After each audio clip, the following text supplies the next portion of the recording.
Ach, an aimsir seo, is anna van rudé go dúchá trasna fiú páiste gan in bhéarla. Tá sé gaiile níos tiocra. Gais ar a bhóig le Ghaeilge. Níl deart fi sin. Maar tá an béarla brúisteach an tá me fad agus tíine brún an béarla tá me fad. Leis de ceanna ní sin inis beg an unta siad hart sláir siad aber siad rud cinn sméarla. Mat siad gerb gomórma mat siad gerb a crasfing. Mat siad gerb a specharm. Tásam duna siad as an lam le hí tásach go gur seasam. Agus cuirin, agus má lárin siad béarla lam ní agra mé iad. Just ní agra mé iad, aber me lo bata tu ger a rá aber naigilme. Síle min is fecium ag ís an ógiad a láirt béarla an tín siad méarla agus tásam chud gas ar héin. Scaiti cusmiad a láirt béarla le chéile agus chun se sin eilcearm. Ní láir mána a riomh béarla rim. So bhí sé an tábhacht a chóps an go géad a láir mud Somáile agus chola a gleisi láir béarla mud ach sain faoi. Ní éiríonn gur siad ní fáin slash na tad nuair siad riomh mar sin nach béidir nach ní fáin an bhilseog nó béit nach ní fáin an mílsein naiche sin. An hálach rud a cin, nach siad rud a cin ní fáid a béil ach bhí a gúning becheartid Gaeilge láirt sa teach. Agus chá amachta gur bh haar bheith droch féasach láir a béarla tíadach luchop agus a chobránach a bre sin.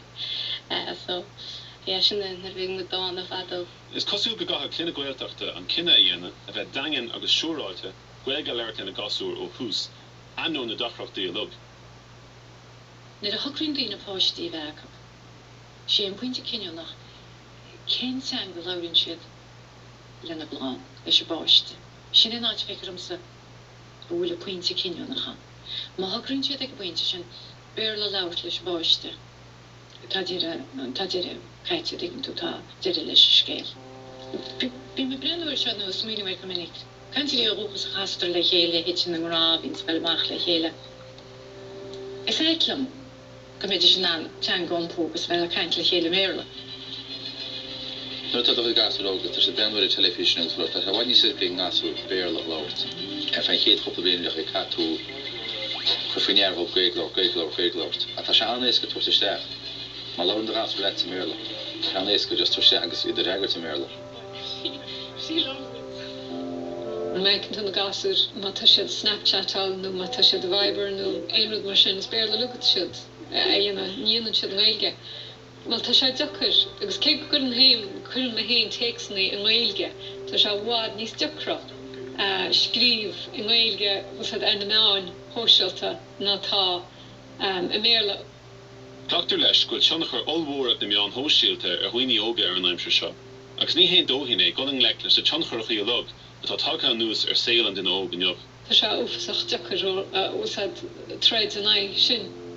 Agus mé géisteach le tiismóirí Gaeltachta a caint, ní héas gan rud é dearcha dearafach a bheith hátar ar scéil. Níl an tiismóir be cheapin de láirn Ghaeilge an gasú nachhfuil bura agus ní cheapan go digan daoine ceart cin fáil se tála, ach tá se tála go muchas.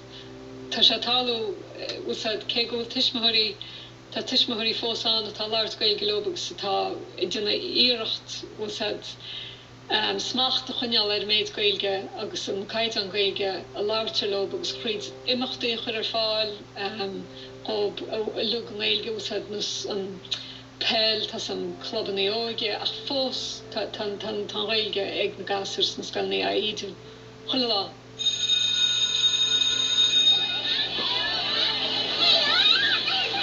Ma heinz tu steach sa scail. Tá sé le dem léana seáir scail nar rámach a gasir san bhfuil ní Ghaeilge gúnaí bhíoh sa glós agus ní chluis a bhéidir a coppla den a láirt béarla úsad sa glós agus inis tá den sóig an fan sa scail is béarla is smú a chluis tú sa glós agus carhain a bheits láirt Ghaeilge.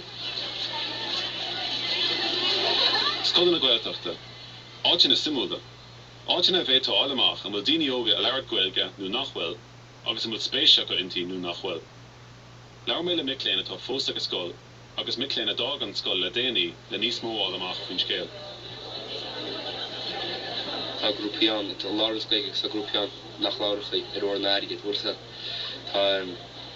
Ach, is heasta chuir a bharín nach chimistúir mar tá go leog an scoil chama bheith fiúnich na seo nach láir an Ghaeilge chorbe.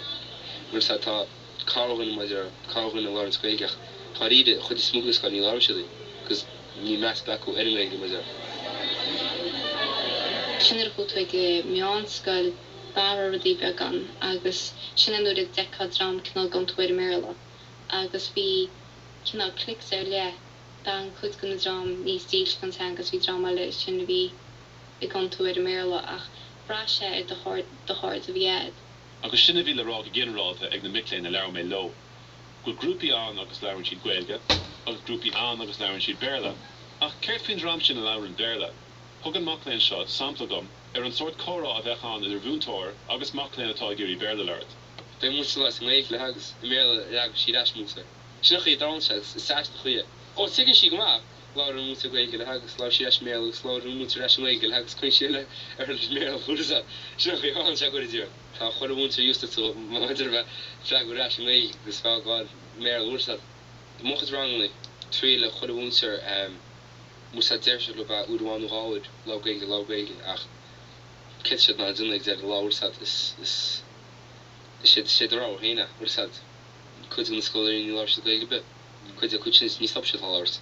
Agus chuir sé úna agus dímór am álamach gofuil an iiri sin cinál resistance an, ghlacha le Ghaeilge mar theanga leir an na scoile.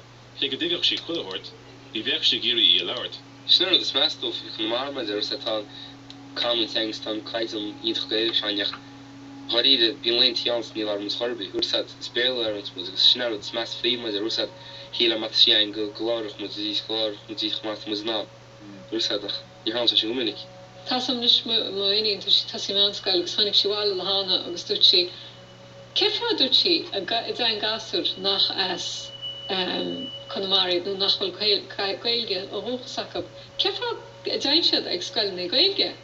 Agus dúirt si má tá se chudacrachab na hábhar dhéanana, dúirt si tá se sachtacrab dúirt si Ghaeilgeanna ach nuair chaise Franci síana as Ghaeilge agus meta dhéana as Ghaeilge dúirt si ceifrá goranna go tuis mar réalcharb agus tá níl sam.